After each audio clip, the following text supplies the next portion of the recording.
In the near future, wildfires and droughts begin spreading all around the globe. Soon scientists announce an incoming disaster known as the solar crisis, which predicts that at the rate the sun is currently expanding, in 100 years it'll engulf Earth, and in 300 the solar system won't exist anymore. The United Earth Government, or UAG, decide to proceed with the Moving Mountain project, which consists on building huge engines that will push the Earth out of the solar system. Because of the high cost of the operation that is eating resources at a rapid pace, riots and protests ensue all over the world by people who don't care about tragedies that aren't happening yet. The violent protests get worse when the UAG bans the Digital Life Project, or DLP, a radical group that believes humanity's future is in computers. They're developing a program that would allow a person to upload their minds in a disk, but they lack the resources to go further, so they're constantly hacking and throwing terrorist attacks at the UAG. After yet another failed attempt from the DLP, the UAG notices the people are losing faith in their project and consider stopping it. However, Chinese Ambassador Zhou convinces everyone to carry on with the first part of the project, which will be done soon and will help with morale. The first plan is testing the engine on the moon, since they're planning to push it as well so that Earth can break away from its gravity. Many people are being trained as astronauts for this task, and one of them is Lu, a pilot that arrives at the base to find it surrounded by protesters. The guards try to keep the angry people at bay, but one of the protesters manages to sneak inside. Luckily, trainee Han quickly knocks down the guy, which impresses Lu so much that he can already picture having a future with her. While the guards use force to get rid of the protesters, the new trainees are given a tour of the place and sent to the space elevator for their first test. This elevator is the highest structure in human history, and it gives the cadets a taste of what's like to be in space. It goes up so fast that many of them pass out and don't get to see the station that is being built up there for the project. From then on, all the cadets are kept busy training in all matters of subjects like hand-to-hand combat, use of firearms, and constant trips on the elevator until they don't pass out anymore. They're also put through medical tests and exercise to make sure they're on peak physical condition. While training together, Lu and Han get to know each other and they fall in love. One day, Lu bribes the guards with cigarettes so they allow him to get a bouquet inside the base, and he gifts it to Han the next time they go on the elevator. That morning, a new batch of reserve astronauts arrive and also join the elevator trip. Suddenly, all the drones outside begin flying out of the hangar, and the engineers discover the system has been hacked. The elevator begins going up before schedule, and the new astronauts change clothes, revealing they're wearing uniforms with the cadets' names, which is noticed by Lu and Han. Outside, the drones open fire, and everyone in the base must concentrate on defending the base by shooting their own tech. The pilots try to use the planes to shoot, but the system won't aim at the drones because they're detected as allies. The drones take advantage of this and bring down one of the elevators with missiles. In the elevator, the newbies begin locking the doors and the chairs before stealing IDs from the cadets, beating up anyone that dares resist. In the other room, Lu leaves his chair and uses his glasses to make the sun burn the lock screen, causing the door to open. After checking on a bleeding friend, Lu goes after the terrorists, fighting them until one of them falls off the edge and dies. Lu goes after the other guy with a fire extinguisher, but it's too late. Thanks to the stolen ID, the terrorist gives the elevator access to the station at the same time that the drones attach a missile on them. Meanwhile, the scientists in the base bring over the 550C, an intelligent quantum computer that finally overrides the hacking. The drones begin crashing to the ground and causing explosions all over the place while the elevators are dragged back down, shaking everyone around because of zero-G. Lu is still fighting the terrorist, so Han grabs a mechanical arm to break a window and help Lu knock out the guy. Right then she happily asks for her flowers again. Unfortunately, the man managed to press the detonator before passing out, and now the station is crashing down on the base, causing irreparable damage to the building and many of the cadets, although Lu jumps on top of Han to shield her from it. The base is evacuated and the newscasts announce around 3,000 lives were lost that day. During the following weeks, the riots and terrorist attacks get worse because of all the death and resource loss the crash of the station caused, and people begin demanding the government to bring the DLP back. Joe makes his assistant read the speech he's prepared, asking the UAG to have faith in the project while he has a chat with the American ambassador to convince him to give them a chance. A few weeks later, cryosleeping pods are sent to the moon with the crew that will keep on working on the lunar engines.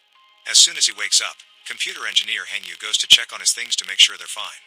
This includes the AI-550A and a recording of his daughter Yaya that interacts with him in a very limited way because of 550A's limitations.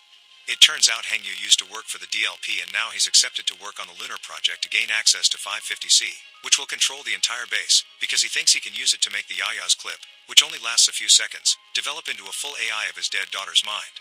While working with the rest of the team, Hengyu learns that computer researcher Zhao is in charge of 550C and wants him to work with him on the operation of the system. Hengyu and Zhao do the first testing of 550C by making it activate each sector of the base. While they wait for the computer to do its thing, Zhao gives Hengyu the digital copy of his mind that the company confiscated when they banned DLP and explains it's up to him if he wants to destroy it or not. Sometime later, Hengyu shows Yaya's clip to Zhao while he remembers the day of the tragedy. He had been driving with his wife and daughter, but in a moment of distraction, Hangyu didn't see a truck coming and the car got in a crash. His wife died instantly, but Yaya still had a few minutes left, so Hangyu took her to the DLP to back up her mind.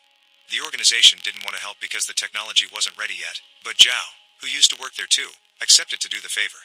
Back in the present, Hangyu asks Zhao to use 550C on Yaya, but Zhao is against the idea and reminds Hangyu that giving him 550A had already been enough.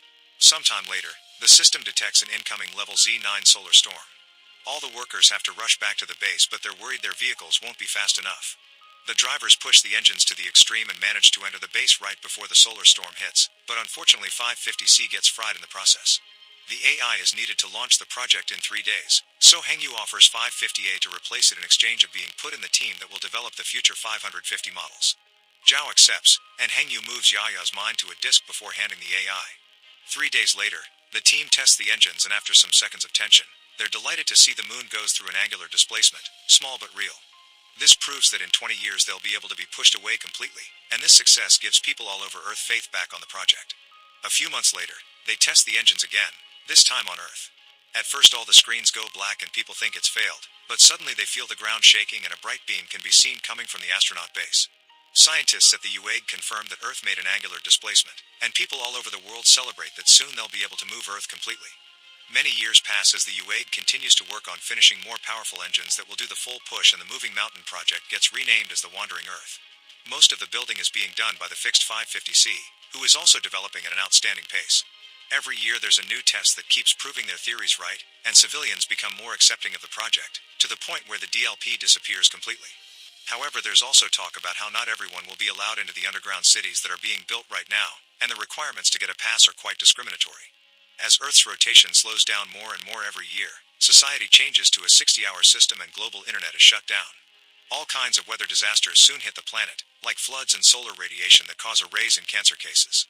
Lu and Han get married, and eventually they have a baby boy that will become the protagonist of the first movie. They're quite worried because it'll be hard to get a pass for the underground cities for their son too, and to make matters worse, Han also gets cancer from the solar radiation. Hangyu never stops working on Yaya's while helping with the development of the new 550, which is named 550 watts. 14 years pass since the fall of the station, and Lu, now with the rank of major, goes to an interview to be one of the navigators that will be sent to the new one. The interviewer is 550 watts, who admits Lu's skills are impressive, but it also knows about his family troubles and thinks it's more reasonable for Lu to stay on Earth and take care of them. Lu admits he's sorry to leave his family behind, but getting chosen for the base is the only way to get his son sent to the underground city through preferential policy. On the other side of the mirror, the scientists in charge of the project are also hearing all the interviews, and Hangyu can't help thinking about his own daughter while hearing Lu talk so passionately about his son. Then 550 watts points out that Han's life will end soon, causing Lu to have a breakdown and make him fail the stress test. Afterward, Lu goes to the hospital to spend time with Han, because her condition has worsened to the point she can't be at home anymore.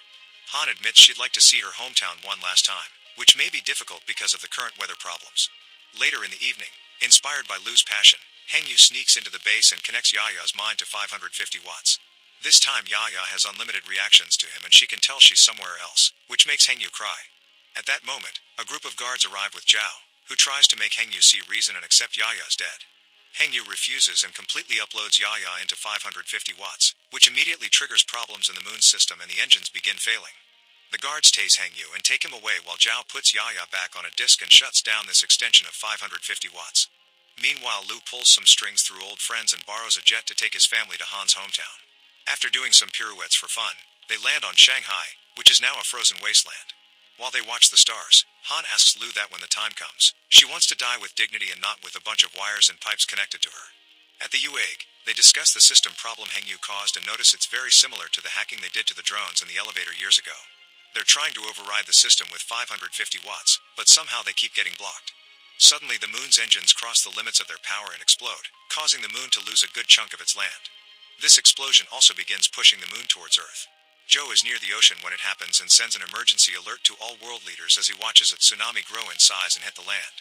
Because of this emergency state, Lu gets a message calling him back to duty, and the leaders already begin opening the underground cities to let people in since the tides will only get worse from now on. Before Lu leaves for his mission, Han dies peacefully in her sleep, and their son is taken to the underground city by Han's father. Meanwhile, Joe talks at the UAG asking for their support for his emergency plan. He wants to use all of Earth's nuclear weapons on the moon to trigger its implosion and avoid the collision. No government has ever revealed how many nuclear weapons they have in their arsenal because it's confidential, but for the first time in history it doesn't matter and everyone agrees to hand in what they have in order to help. In the meantime, Zhao visits Hengyu in prison to tell him they'll be activating Earth's engines sooner than expected, so they need to reactivate the global internet to allow coordinated detonation control. One of the servers is now underwater, and Zhao wants Hengyu to take care of it. To convince him, he shows him he still has the disk with Yaya's and Hengyu's minds. Because lunar debris has formed an asteroid belt around the moon, the best pilots are chosen to transport the nukes, including Lu. On Earth, 3 teams are sent to take care of the missing internet servers, which are on Beijing, Tokyo, and Dulles. Zhao explains to everyone how to use the key that will decode the password, which contains 30,000 random numbers, then 550 watts will do the rest. Meanwhile, the shuttles with the chosen pilots leave for the moon. The asteroids move fast and come out of nowhere, so they do end up hitting a few of the shuttles and make them crash. This causes the team to lose 200 warheads, only leaving 180 for the detonation. The shuttles are guided by 550 watts through the surface of the moon safely, at least until another asteroid hits one more shuttle and causes it to crash others including Lu's, forcing them to land rather violently. In the end, they lose 384 warheads. The survivors immediately search for tape to fix their helmets to keep up oxygen and bandage any wounds, then they decide they'll deliver the remaining warheads on foot. Lu doesn't want young people to die so soon, so he leaves the shuttle and closes the door, accepting to sacrifice himself for their sake before sending the shuttle with all the survivors back. On Earth, the 3 teams arrive at the locations of the servers and dive underwater, finding all kinds of marine life already making their lives there. With the help of the drones and special tools, Hengyu's team in Beijing enters the building and finds the door to the server, but when they try to force the door open, the tool can't deal with the pressure and malfunctions, heavily wounding one of the men. Zhao tries to take care of the wounds, but he doesn't have the necessary tools and the man dies. While most of the team takes away the body, Hengyu and Zhao decide to go ahead and finish the mission, making all the necessary connections to bring the internet back. While Lu takes a truck to move the remaining warheads, suddenly lunar debris begins falling on Earth, which gets in the way for a backup team to reach the Beijing server. The building starts shaking when the debris hits it, and some hardware falls on Zhao's leg, getting him stuck. The room begins filling with water, and Hengyu can't get the door open even with the help of his drone, so Zhao decides to pass him the password key before the water takes over him and he dies. The lunar debris begins destroying all the major locations on Earth, and the people that had been moving to the underground cities peacefully now being to push in panic. At the U-Egg, Joe gets bad news. They don't have enough time to coordinate all the warheads to make them explode at the same time because they're all different models. Joe is about to lose hope, but one of his men offer one alternate solution. They could send more astronauts and detonate them manually, meaning they would be accepting to be a sacrifice. 300 people are needed for the operation, and a few youngsters volunteer, but this action is interrupted by an older pilot that points out it's their duty to do this and leave the young people to take care of the future. All astronauts that are over 50 agree and immediately get on the shuttles to fly to the moon. Lu is shocked to see them arrive, but his communicator is broken, so he can't say his old teacher and training partners goodbye before he's put on a shuttle to return to Earth. The U-Egg confirms the Tokyo and the Dulles servers are back online, but not Beijing. Hengyu is having trouble because the water is filling his room as well, and he can't connect the key to the right computer. Desperate for a solution, he connects the mind disk to the computer at the same time the astronauts on the moon detonate all the nukes. The moon successfully implodes and the collision is avoided, however more debris is coming and Earth needs to leave soon. Hengyu activates Yaya's clip and tries to ask her to activate the internet from the inside by showing her the key, but at that moment the water finally covers him and he dies as well. Lunar debris continues to fall all over the world, and the U-Egg sends an emergency message saying the mission has failed, thus riots and panic begin taking over major cities. However, Zhao thinks not all hope is lost and tells his team to start the countdown to fire the engines. Everyone thinks he's crazy, but in Beijing, Hengyu's mind suddenly activates inside the computer as well. After reuniting with his daughter, the Hengyu AI gets down to business and works to activate the server at the same time a man follows Zhao's orders and presses the button. Everyone at the base watches with awe as the Earth is pushed away out of the lunar debris way and people around the world celebrate while the tides finally calm down. Lu watches the Earth move from his spot in the shuttle and takes the chance to record a beautiful video to send to his son. Meanwhile, Hengyu's and Yaya's mind backups become one with 550 watts. 7 years later, as Earth wanders away, it regains its 24-hour system. Joe has retired, but his assistant carries on his legacy at the U-Egg. Now the lunar crisis is over, they start the second part of the plan, which will be to fly near Jupiter in 10 years to get the second boost that will push Earth out of the solar system for good. A space station has been put in place to keep an eye on the engines, and Lu is in charge of it. The system is managed by 550 watts, but the AI decides it isn't easy to say and turns the word around to form Moss. Inside the AI, Hengyu discovers it was the Moss who destroyed the lunar engines and caused most terrorist attacks, like the elevator and drone takeover. After watching Yaya in a loop, Moss has reached the conclusion that the best way to preserve human civilization is to destroy mankind, confirming this is the same Moss from the first movie that caused all the trouble under this philosophy. Make sure to subscribe and turn on notifications so you can watch more videos like this. Thanks for watching.